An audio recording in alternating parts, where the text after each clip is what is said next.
നമസ്കാരം സുഹൃത്തുക്കളെ.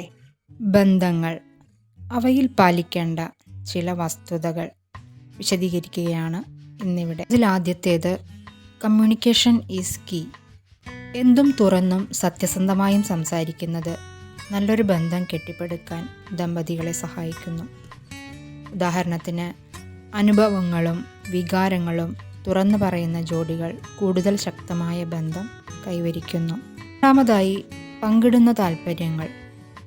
പൊതുവായ താൽപ്പര്യങ്ങൾ അത് ഇരുവരെയും കൂടുതൽ സമയം ഒരുമിച്ച് ചെലവഴിക്കാനും ബന്ധം ദൃഢമാക്കാനും സഹായിക്കുന്നു.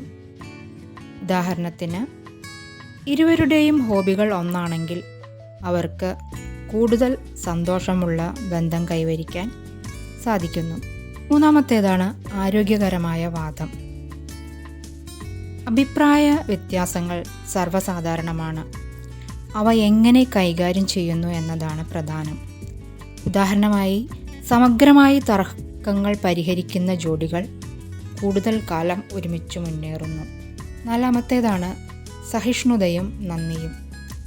നന്ദി പ്രകടിപ്പിക്കുന്നത് ബന്ധം ശക്തിപ്പെടുത്തുന്നു. ഉദാഹരണത്തിന്, നന്ദി പ്രകടിപ്പിക്കുന്നത് കൊണ്ട് ബന്ധത്തിൽ തൃപ്തി വർദ്ധിക്കുന്നു. രണ്ടാമത്തേതാണ് ശാരീരിക സ്നേഹം. സ്നേഹസ്പർശങ്ങൾ സ്നേഹം പ്രകടിപ്പിക്കാനും ബന്ധം ഉറപ്പിക്കുന്നതിലും ശക്തമായ ഒരു ഘടകമാണ്. വൈകാരികമായി ശാരീരിക സ്നേഹം പ്രകടിപ്പിക്കുന്ന ജോഡികൾക്ക് കൂടുതൽ ശക്തമായ ബന്ധമുണ്ട്. ആറാമത്തേതാണ് വിശ്വാസവും സത്യസന്ധതയും. വിശ്വാസം ഒരു ശക്തമായ ബന്ധത്തിൻ്റെ അടിസ്ഥാനം തന്നെയാണ്. ഉദാഹരണത്തിന്, ദീർഘകാല ബന്ധത്തിൻ്റെ വിജയത്തിന് വിശ്വാസവും സത്യസന്ധതയും അനിവാര്യമാണ്. ഏഴാമത്തേതാണ് ഗുണമേന്മയുള്ള സമയം. ഒരുമിച്ച് ചെലവഴിക്കുന്ന ഗുണമേന്മയുള്ള സമയം ബന്ധം ഗാംഭീര്യമാക്കുന്നു. ഉദാഹരണത്തിന്, ഒരുമിച്ച് എവിടെയും പോകണം എന്നതിന് പ്രാധാന്യം നൽകുന്ന ജോഡികൾ സാധാരണയായി സന്തോഷവാന്മാരായി കാണുന്നു.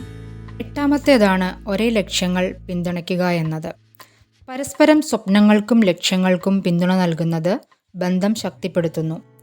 ഉദാഹരണത്തിന്, നിങ്ങളുടെ പങ്കാളിയുടെ ആഗ്രഹങ്ങളെ പിന്തുണയ്ക്കുന്നത് കൂടുതൽ തൃപ്തികരമായ ബന്ധം കൈവരിക്കാൻ നിങ്ങളെ സഹായിക്കുന്നു. ഒമ്പതാമത്തേതാണ് ചിരിയും വിനോദവും. ചിരിയും വിനോദവും പങ്കിടുന്നത് ബന്ധത്തിൻ്റെ തൃപ്തി വർദ്ധിപ്പിക്കുന്നു. ഒരുമിച്ച് ചിരിച്ചുല്ലസിക്കുന്ന ജോഡികൾക്ക് കൂടുതൽ ശക്തമായ ബന്ധമുണ്ട്. പത്താമത്തേതാണ് മാപ്പും സഹിഷ്ണുതയും. മാപ്പ് പറഞ്ഞും സഹിഷ്ണുതയോടെയും മുന്നോട്ടു പോകുന്നത് ആരോഗ്യകരമായ ബന്ധത്തിന് പ്രധാനമാണ്. ഉദാഹരണമായി, തെറ്റുകൾ പരസ്പരം മനസ്സിലാക്കി ക്ഷമിക്കുന്നത് ബന്ധം ആരോഗ്യകരമാക്കാനും ദീർഘകാലം നിലനിർത്താനും ദമ്പതികളെ സഹായിക്കുന്നു.